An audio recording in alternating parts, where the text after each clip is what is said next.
or he's got to throw it away so at least they can kick a field goal without wasting more time. Fields, near side, it's caught. Touchdown! Pat Freiermuth taking contact, and the Steelers inch a little bit closer. He took shots,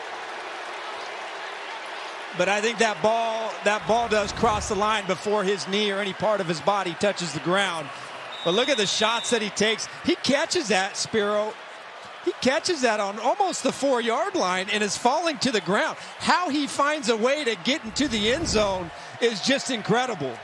And with that, the longest touchdown drought in the 4-year career of Pat Freiermuth is finally over. First touchdown in 12 games for the 4th-year tight end.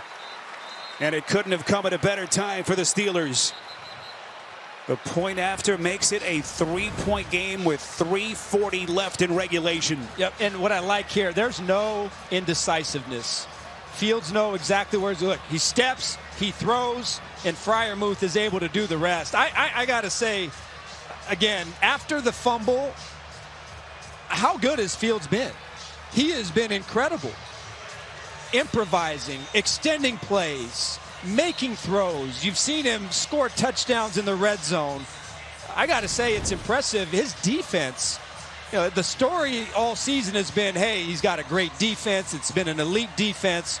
Well, today his defense has let him down a little bit. It's not because of the way he's played here in the second half. Now, their defense has to go out there and get a stop.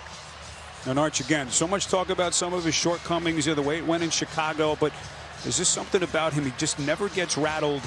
That sack fumble that he took, such a poor decision on his part. But as you mentioned, since that point in the game, he just reloaded, and he has been nearly perfect. 3 straight touchdown drives orchestrated by Fields. And you really, you really haven't seen it in this game, even when they were down, and you say, okay, maybe I have to press and start make some plays. You haven't seen him be careless with the football and make any turnover-type throws. To me, it's one thing to be kind of a game manager and take care of the ball, but to come back, it's been impressive. Boswell's kick in the end zone, and the Colts are going to get it at the 30-yard line. A reminder to keep it here. The NFL Today update delivered by Little Caesars, time permitting, comes your way next. All the latest NFL scores and highlights as we go downstairs to Aditi.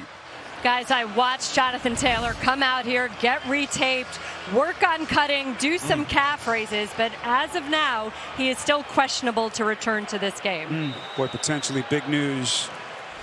Aditi all over it as Taylor listening intently on the sideline as he begins and throws his head back in frustration. Joe Flacco again on in relief of the injured Anthony Richardson. If you've just joined us, hip injury for Richardson. Sermon breaks the initial tackle to get them some positive yardage. Nice play by Sermon. Second year for him with the Colts. The other crazy part about what they've done offensively, they're playing with a rookie center. No Ryan Kelly, a scratch with the neck injury. They're all pro center. So Bortolini, who hadn't played a snap before today, just all part of the story for the Colts. And their edge rushers, I think Braden Smith had a great game last week, but at times they have given him some help, and they're giving him some help this time with 2 tight ends over on Watt. But when he's been singled up with Watt, he has more than been able to hold his own. Flacco feels the pocket money. Flacco buried. Nick Herbig, who had the 2 sacks last week, coming with some serious smoke. They lose 9.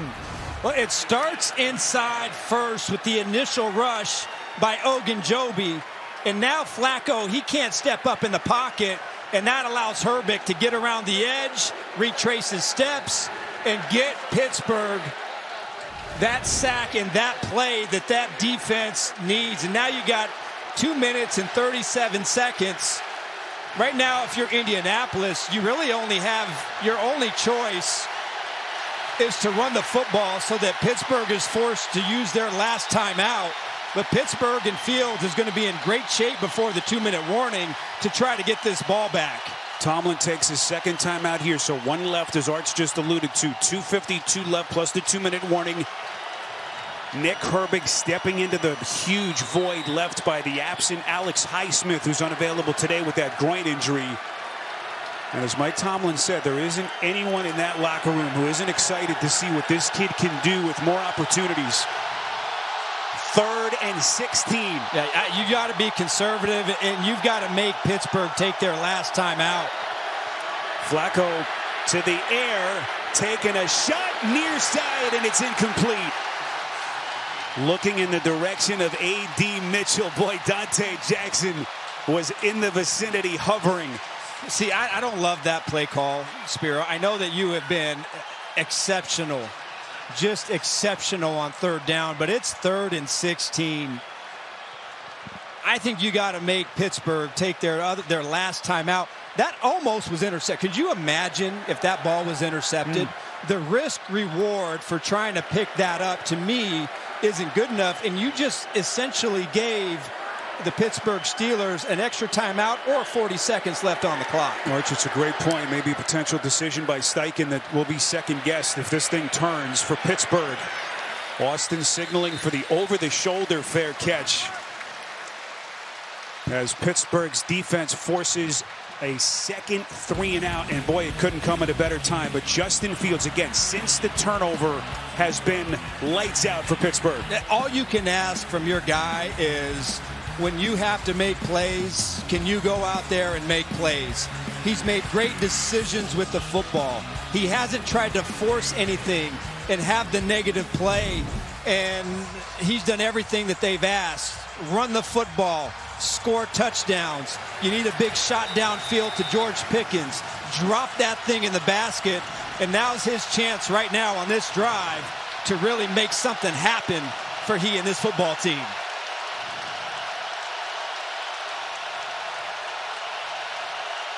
Najee Harris, top of your picture. Fields going to run for it. Fields tucks it away, taking on tacklers. He's got a 1st down for the Steelers. It's a run of a dozen, finally brought down by Nick Cross. Yeah, that's easy. You got the Colts linebackers playing deep, real deep, and so he says, look, I'm going to pick up our first down, get us started here, and I still now have another play to run before the 2-minute warning. Little wobbly pass, gets it out to Jefferson. That'll take us to the 2-minute warning. Remember one thing that Mike Tomlin, Justin Fields touched on in our chat with them this week. They really felt like they wore the Chargers down towards that 4th quarter last week. As this thing continues to turn in their favor. But they need more points. They're down 3. Final 2 minutes in Indy. Reminder to stay tuned for the NFL Today update delivered by Little Caesars. Time permitting, we'll get you to New York. All the latest NFL scores and highlights. What a wild comeback this has been by Pittsburgh. They were down 17-0 in the 2nd quarter. They've outscored them 24-7 since. And Najee Harris has a 1st down run. So inside of 2 minutes, Steelers holding on to that last timeout. And if Pittsburgh gets on the plus side of the field, if you're Shane Steichen, do you start thinking about your timeouts potentially? Football is loose. Fields evading a catastrophe, but they lose a ton of yardage. He wasn't even ready. He was looking to his right, didn't even see the snap, hit him right in the face mask. Did not even see it coming, and a just disaster for the Pittsburgh Steelers. They lose 12, 2nd and 22. Fields feels the heat, fires, batted down and incomplete. I thought Jones got away with a hold there at the end. Jalen Jones working against Pickens, 3rd and 22. Boy, the fumbled snap, just such a massive mistake by Pittsburgh. 67 seconds left.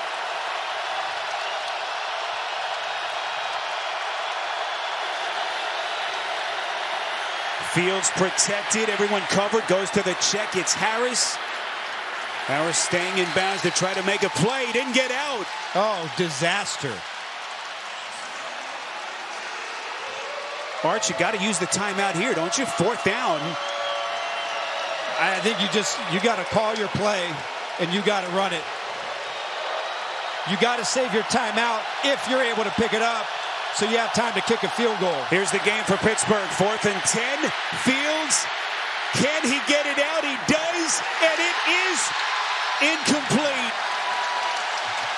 Julian Blackmon was there, and the Indianapolis defense holds up 3 with 29 seconds left.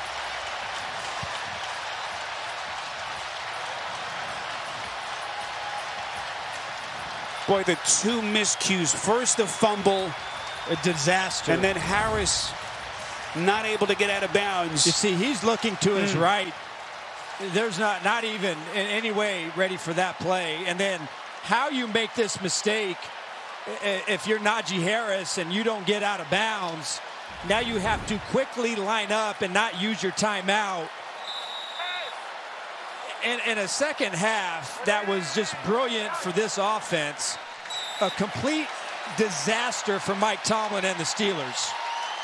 Boy, Justin Fields was sensational getting them back nearly all the way back as Indy almost blows a 17-0 lead, but Shane Steichen and company hold, and they win it to get their 2nd straight win in as many weeks. 27-24, your final as we go to